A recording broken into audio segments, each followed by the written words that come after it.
کرسی کے بارے میں پڑھیں گے. تو اللہ کا نام لے کر شروع کرتے ہیں. الحمدللہ رب العالمین، الصلاۃ والسلام علی اشرف الانبیاء والمرسلین. اعوذ باللہ من الشیطان الرجیم، بسم اللہ الرحمن الرحیم.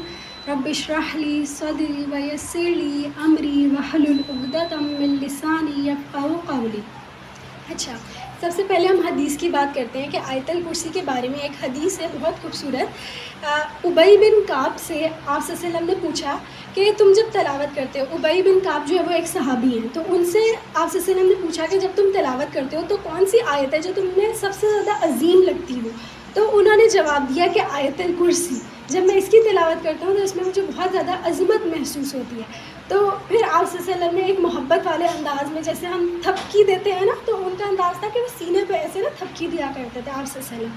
تو جیسے ہم کندھے پہ یا سر پہ دیتے ہیں، تو انہوں نے ایسے ان کے ہاتھ کر کے کہا کہ تمہیں یہ علم مبارک ہو. یعنی انہوں نے بالکل صحیح بات کی تھی. اگر ہم ہوتے ہم شاید کلو اللہ کہہ دیتے کہ وہ زیادہ عظیم ہے، لیکن ان کو پتہ تھا کہ وہ آیت کتنی زیادہ عظمت کی حامل ہے.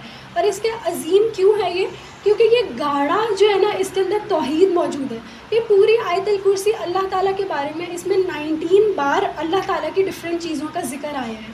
اور یہ ایک آیت ہے جس کے اندر 9 ڈفرینٹ سینٹینسز موجود ہیں. ایک ہی آیت ہے لیکن 9 ڈفرینٹ جو ہے وہ اس کے اندر سینٹینسز موجود ہیں. تو ایک اور حدیث ہمیں ملتی ہے جو کہ ہم سب کو پتہ ہے کہ اگر ہم اس کو فرض نماز کے بعد ایک بار پڑھتے ہیں تو حدیث موجود ہے کہ جو شخص اس کو فرض نماز کے بعد پڑھے گا تو اس انسان میں اور جنت میں کوئی بھی فاصلہ باقی نہیں ہوگا. یہاں اس کی موت ہوگی اور وہاں وہ جنت میں داخل کر دیا جائے گا. یعنی کہ نتھنگ از اسٹینڈنگ بٹوین ہم and entering into paradise but مطلب اس کی ڈیتھ کے بعد. تو یہ بہت زیادہ عظیم جو ہے وہ آیت ہے. یہ شروع ہوتی ہے لفظ اللہ سے. اللہ جو لفظ ہے اس کو ہم کہتے ہیں لفظ جلالہ. کچھ آیتیں ہوتی ہیں جو اللہ سے شروع ہوتی ہیں، تو یہ بھی ان میں سے ایک آیت ہے جو کہ شروع ہوتی ہے لفظ جلالہ سے. اللہ لا الہ الا ہو، کوئی جو ہے وہ کوئی بھی معبود نہیں، الہ نہیں سوائے اللہ کے. الہ کون ہوتا ہے؟ الہ وہ ہوتا ہے کہ جس کی اطاعت کی جائے، جس سے محبت کی جائے، جس کو فالو کیا جائے اور جس سے ہم مدد مانگیں. تو اللہ نے کہہ دیا کہ کوئی بھی نہ محبت کے قابل ہے، نہ جو ہے وہ عبادت کے لائق ہے، اور نہ کسی اور سے مدد مانگنی ہے سوائے اللہ کے. تو اگر ہم دیکھیں تو مشرکوں نے کیا کیا تھا کہ انہوں نے ڈفرینٹ الہ بنا لیے تھے، یعنی ڈفرینٹ انہوں نے معبود بنا لیے تھے، اور وہ ان کی کیا کیا کرتے تھے؟ پوجا کیا کرتے تھے. اور ایک شخص تھا پوری ہسٹری میں جس نے کہا تھا کہ میں خدا ہوں، انا ربکم الاعلی. اور وہ کون تھا؟ فرعون. کہ اس نے کہا تھا کہ میں رب ہوں، صرف ایک اس نے مطلب کیا تھا. اور اگر ہم دیکھیں اوور آل تو قرآن میں آتا ہے کہ کچھ ایسے لوگ بھی ہیں. سورۃ الجاثیہ آیت نمبر 22 میں اللہ تعالیٰ نے فرمایا کہ افرائیتم، کیا تم نے دیکھا ہے ایسے لوگوں کو جو کیا کرتے ہیں، جنہوں نے اپنی خواہشوں کو معبود بنا لیا ہے، جنہوں نے اپنی خواہشوں کو الہ بنا لیا ہے، کہ جو ان کی خواہش کہتی ہے وہ اسی کے پیچھے چل دیتے ہیں. وہ کوئی اللہ کی جو ہے وہ جو پابندیاں ہیں اس کو فالو نہیں کرتے. تو ہمارا جو کلمہ ہے وہ ہے ہی یہ. ہم نے کلمہ پڑھ کے مسلمان ہوئے اور ہم نے یہی کہا تھا کہ لا الہ الا اللہ، کوئی الہ نہیں سوائے اللہ کے. تو ہم نے کیا کرنا ہے؟ اللہ ہی کی فرما برداری کرنی ہے، اللہ ہی سے محبت کرنی ہے، اللہ ہی سے جو ہے وہ ہم نے مدد مانگنی ہے. اور یہ ایک کلمہ تھا جس نے تمام جو کافر لوگ تھے، تمام اس وقت کے جو لوگ تھے، ان کو دشمن بنا دیا تھا آپ صلی اللہ علیہ وسلم کے خلاف. کیونکہ اس وقت انہوں نے کیا کیا ہوا تھا کہ کعبے کے اندر بہت سارے بت رکھے ہوئے تھے، ڈفرینٹ قبیلوں کے بت وہاں پہ موجود تھے. ہر قبیلے سے جو ہے نا وہ لوگ آیا کرتے تھے اور اپنی جو ہے وہ پوجا کیا کرتے تھے وہاں پہ آ کے.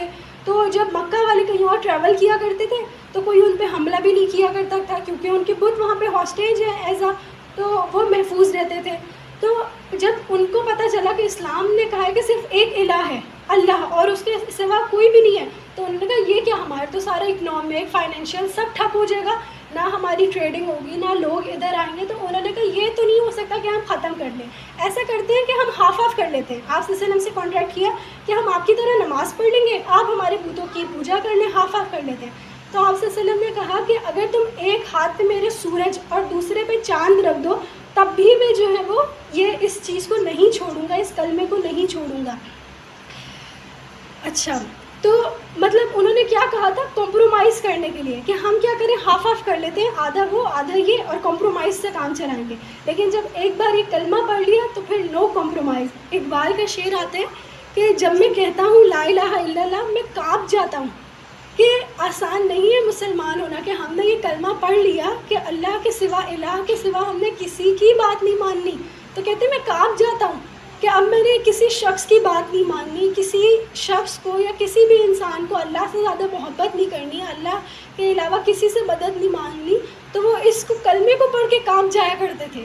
اور ہم یعنی کہ بچپن سے مسلمان ہیں تو ہم اس کلمے کی اہمیت کو ہی نہیں جانتے کہ یہ کیا, ہم زبان سے کیا بول رہے ہیں, لا الہ الا اللہ, کوئی الہ نہیں, کسی کی ہم عبادت نہیں کر سکتے, کسی سے ہم جو ہے وہ محبت نہیں کر سکتے اللہ سے بڑھ کر. ہم ڈفرینٹ لوگوں کی ہم مطلب ڈفرینٹ جو ہے وہ محبتیں ہوتی ہیں, لیکن اللہ کی محبت ہمیشہ کہاں پہ ہونی چاہیے, ٹاپ لیول پہ ہونی چاہیے. باقی سب محبتیں ہوں لیکن اللہ کی سب سے ہائیسٹ لیول پہ جو ہے وہ محبت ہونی چاہیے. تو ہمیں دعا مانگنی چاہیے کہ اللہ ہی ہمیں ہمارے دل میں اپنی محبت ڈالے, کیونکہ اللہ ہی ساری چیزوں کو آسان کرتا ہے. اچھا, ایک جو ہے وہ حدیث آتی ہے کہ مومن کی زندگی میں دو چیزیں تو ہو سکتی ہیں لیکن تیسری چیز کبھی نہیں آتی. ایک یہ ہو سکتا ہے کہ اللہ بھی راضی ہے, لوگ بھی راضی ہیں. دوسرا یہ ہو سکتا ہے کہ اللہ راضی ہے اور لوگ ناراض ہیں. لیکن تیسری چیز اس کی زندگی میں کبھی نہیں آتی کہ اللہ ناراض ہو اور لوگ راضی ہیں.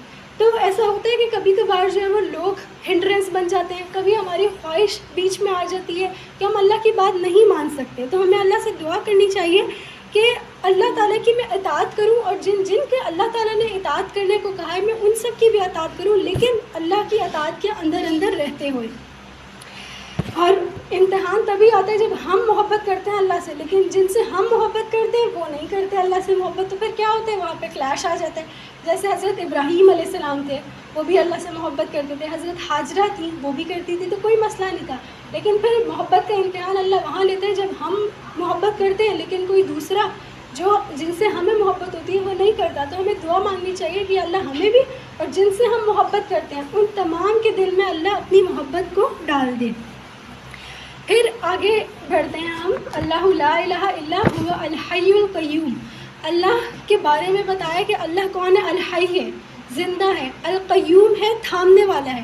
اب ہم بھی زندہ ہیں لیکن ہماری زندگی اللہ نے ہمیں دی ہوئی ہے, لیکن اللہ کی جو زندگی ہے وہ کمپلیٹ پرماننٹ ہے, وہ دی ہوئی نہیں ہے, وہ ہمیشہ سے تھی اور ہمیشہ سے رہے گی.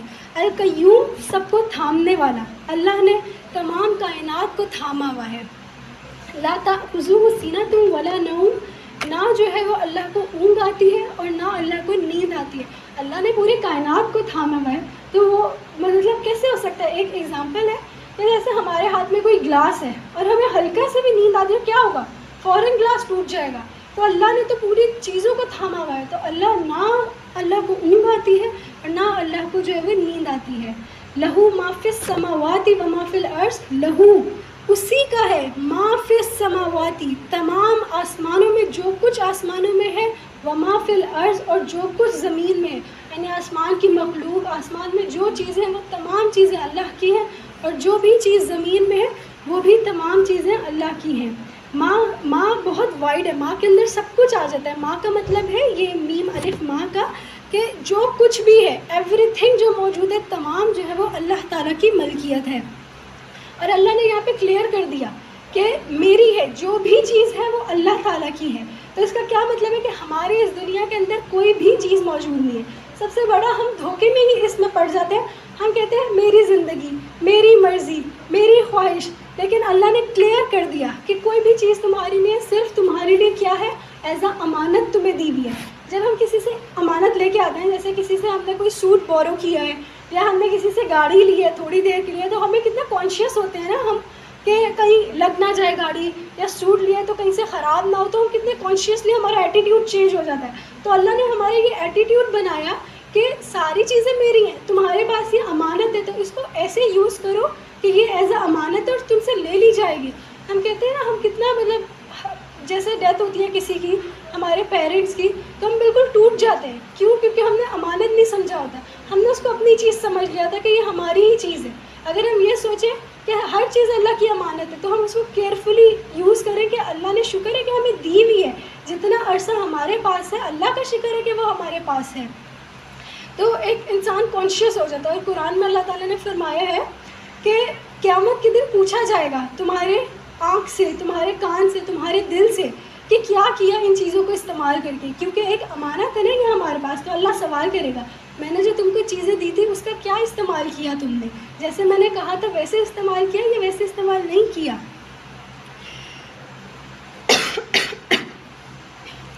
اچھا آگے ہم چلتے ہیں. من ذا الذی یشفع عندہ الا باذنہ. اللہ کے علم میں تمام چیزیں، اللہ تعالیٰ جو ہے وہ تمام چیزوں کو جانتا ہے. من ذا الذی یشفع عندہ الا باذنہ. کوئی بھی جو ہے وہ اللہ کے آگے جو ہے وہ اللہ کے بغیر اجازت کے شفاعت نہیں کر سکتا. یشفع، کوئی اللہ کے آگے شفاعت نہیں کر سکتا جسے اللہ چاہے. یعنی کہ شفاعت کے بارے میں ہم کانسیپٹ دیکھ لیتے ہیں. دو ہماری سوسائٹی کے اندر کانسیپٹس ہیں شفاعت کے حوالے سے. ایک ہے شفاعت حقہ اور ایک ہوتا ہے شفاعت باطنہ. شفاعت حقہ کا کیا مطلب ہے؟ جو حق ہے، کیا قیامت کے دن ہماری جو ہے وہ انٹرسیشن، ہماری شفاعت ہوگی، آپ صلی اللہ علیہ وسلم جو ہے وہ ہماری شفاعت کریں گے. ایک یہ کانسیپٹ ہے. لیکن وہ شفاعت کیا ہوگی؟ کنڈیشنل، جس سے اللہ چاہے گا اسی کے بارے میں شفاعت ہوگی. اور دوسرا جو کانسیپٹ ہے وہ ہے ہمارے پاس شفاعت باطلہ کا. یعنی کہ یعنی جیسے لوگوں نے بنا لیا ہوتا ہے نا کہ ہم آپ صلی اللہ علیہ وسلم کی امت ہیں تو ہم جنت میں ہی جائیں گے، ہماری وہ سفارش کریں گے اور ہم پاس ہو جائیں گے اور جنت میں چلے جائیں گے. تو یہ غلط کانسیپٹ ہے. انکنڈیشنل شفاعت نہیں ہے.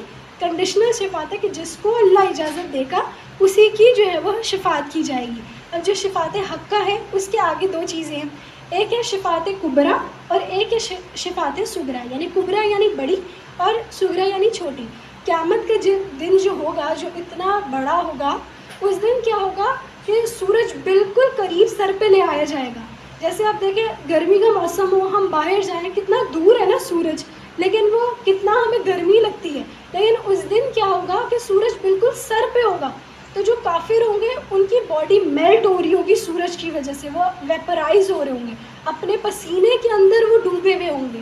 تو اس وقت، اور مومنوں کو بھی تھوڑا بہت پسینہ آ رہا ہوگا، تو اس وقت جو کافر ہوں گے وہ آپ صلی اللہ علیہ وسلم پہلے ڈفرینٹ نبیوں کے پاس جائیں گے کہ اللہ سے کہیں کہ حساب شروع ہو جائے. بے شک ہمیں جہنم میں ڈال دے اللہ، لیکن حساب کو شروع کر دے. ایک ہوتا ہے نا سسپینس کہ رہا نہیں جاتا کہ کچھ بھی ہو جائے، بس ہو جائے. تو اس وقت بھی ایسی سچویشن ہوگی کہ سب نبیوں کے پاس جائیں گے اور پھر نبی کہیں گے کہ آپ صلی اللہ علیہ وسلم کے پاس جاؤ. تو پھر آپ صلی اللہ علیہ وسلم اللہ کے آگے سجدہ کریں گے، اتنا لمبا سجدہ کریں گے، اور پھر جو ہے وہ اللہ ان کو اجازت دے گا کہ اللہ سے وہ دعا مانگے کہ اللہ رحم فرما اور دن کو شروع کر دے، حساب کتاب کو شروع کر دے. تو پھر اللہ حساب کو شروع کر دے گا. تو یہ جو ہوگا شفاعت کبریٰ وہ سب کے لیے ہے، مومن کے لیے بھی ہے، کافر کے لیے بھی ہے، مشرک کے لیے بھی ہے، کہ تمام لوگوں کا حساب کیا ہوگا؟ شروع ہو جائے گا. تو یہ اسے کبریٰ اسی لیے کہتے ہیں کیونکہ اس میں سب لوگ آ جاتے ہیں. اور شفاعت صغریٰ وہ شفاعت ہے جو صرف جو ہے وہ آپ صلی اللہ علیہ وسلم کی امت کی جائے گی. یعنی آپ صلی اللہ علیہ وسلم اپنی امت کی جو ہے وہ شفاعت کریں گے. اب اس میں بھی کنڈیشنز آتی ہیں کہ اللہ تعالیٰ پرٹیکولرلی بندے کا نام لے گا کہ اس بندے کی شفاعت محمد صلی اللہ علیہ وسلم آپ کر دیں. تو کنڈیشنل جو ہے وہ اللہ کی اجازت سے جس کا نام لیا جائے گا اس کی، اور جس کو اللہ جو ہے وہ جس نبی کو جیسے محمد صلی اللہ علیہ وسلم کو کہیں گے تو وہ ان کی کیا کریں گے؟ شفاعت کریں گے اللہ تعالیٰ کی ہی اجازت سے. اور پھر اللہ تعالیٰ ہی کے ہاتھ میں ہے کہ وہ قبول کرے یا نہ کرے. تو ایک ایگزامپل سے ہم جو ہے وہ اس چیز کو سمجھتے ہیں کہ جیسے ٹیچر ہوتی ہے، جب ہمارا رزلٹ ہمیں ملنا ہوتا ہے تو کیا ہوتا ہے، وہ آتا ہے نا چیف گیسٹ آتے ہیں رزلٹس کو ڈسٹریبیوٹ کرنے کے لیے. تو رزلٹ تو ٹیچر نے ہی بنایا ہوتا ہے، لیکن کیا ہوتا ہے چیف گیسٹ صرف کیا کرتا ہے؟ ڈسٹریبیوٹ کر دیتا ہے رزلٹ ایز اے آنر کے طور پہ. تو ایسے ہی رزلٹ تو پہلے سے بن چکا ہے، اللہ تعالیٰ نے بنا لیا ہے کہ جس کا جو بھی نتیجہ ہونا ہے بس chief guest as a chief guest آپ صلی اللہ علیہ وسلم کیا کریں گے؟ وہ ہمیں دے دیں گے آنر کے طور پر. تو جس کی اللہ چاہے گا اسی کی جو ہے وہ شفاعت ہوگی.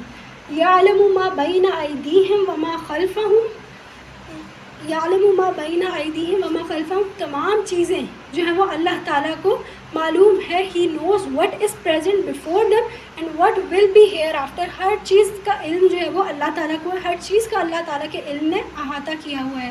ولا یحیطون بشیء من علمہ الا بما شاء. ہر چیز جو ہے وہ اللہ تعالیٰ کی نالج میں ہے، اور اللہ تعالیٰ جس کو چاہتا ہے علم دے دیتا ہے. اس کی میں اللہ تعالیٰ کے علم کی جو ہے وہ ایک ایگزامپل دیتی ہوں. حدیث میں آتا ہے کہ ہم نے وہ پڑھا تھا نا، سورۃ کہف میں پڑھا تھا، حضرت خضر علیہ السلام تھے اور حضرت موسیٰ علیہ السلام تھے.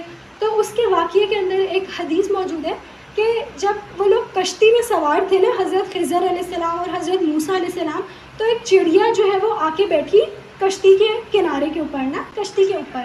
تو اس چڑیا نے چونچ بھر کے نا دریا میں سے پانی لے لیا. تو حضرت خضر علیہ السلام نے ان کو ایکسپلین کیا کہ اس کی چونچ میں جتنا پانی آیا نا، پوری جو یونیورس ہے، تمام یونیورس کا علم صرف اتنا ہے کہ جتنا اس کی چونچ کے اندر پانی ہے، اور باقی پورا دریا کیا ہے؟ اللہ تعالیٰ کا علم. تو ہم تو اللہ تعالیٰ کے علم کا وہی نہیں کر سکتے کہ یعنی پوری کائنات کا جتنا علم ہے وہ اس چونچ کے اندر کتنا پانی آتا ہوگا اس کے مطابق ہے. شروع دنیا سے حضرت آدم علیہ السلام سے لے کے ابھی تک کیا کچھ علم نہیں آیا. اے آئی کی ٹیکنالوجیز آ گئی، روبوٹکس، پتہ نہیں کتنا کچھ. یعنی ہم اپنی فیلڈ میں دیکھیں، میڈیکل کی فیلڈ میں ہمیں نہیں پتا ہوتا انجینئرنگ میں کیا چل رہا ہے. یعنی کتنے سارے علوم ڈفرینٹ موجود ہیں. تو وہ تمام اللہ تعالیٰ کا علم اتنا زیادہ جو ہے وہ وسیع ہے، ہم اس حدیث سے جو ہے وہ لگا سکتے ہیں اندازہ. اچھا آگے چلتے ہیں. وَسِعَ كُرْسِيُّهُ السَّمَاوَاتِ وَالْأَرْضِ، اللہ تعالیٰ کی جو کرسی ہے وہ تمام جہان پہ ہے، موجود ہے. تو یہ جو اللہ کی کرسی ہے اس کے بارے میں ایک حدیث آتی ہے، صحیح ابن حمان میں حدیث موجود ہے کہ 7 آسمان اور 7 زمینیں اللہ تعالیٰ کی کرسی کے مقابلے میں ایسی ہیں جیسے بڑے سے میدان میں ایک انگوٹھی ڈال دی جائے. یعنی کہ اتنا بڑا میدان ہے اور اس کے اندر صرف انگوٹھی ڈال دی جائے، ایسا جو ہے وہ مطلب اللہ تعالیٰ کی کرسی اور جو پوری دنیا ہے اس کی اگزامپل دی گئی ہے. یعنی کہ وہ جو ایک چھلا تھا یا وہ جو ایک انگوٹھی تھی جو پورے میدان میں ڈالی گئی ہے، تو وہ انگوٹھی صرف کیا ہے؟ آسمان اور زمین. 7 آسمان اور 7 زمین صرف اس انگوٹھی کے برابر ہے. کس کے مقابلے میں؟ اللہ تعالیٰ کی کرسی جو کہ پورے میدان کے برابر ہے. اور اسی طریقے سے اللہ تعالیٰ کی کرسی کے بارے میں جیسے حدیث موجود ہے، تو اور اللہ تعالیٰ کا عرش جو ہے وہ کیسا ہے؟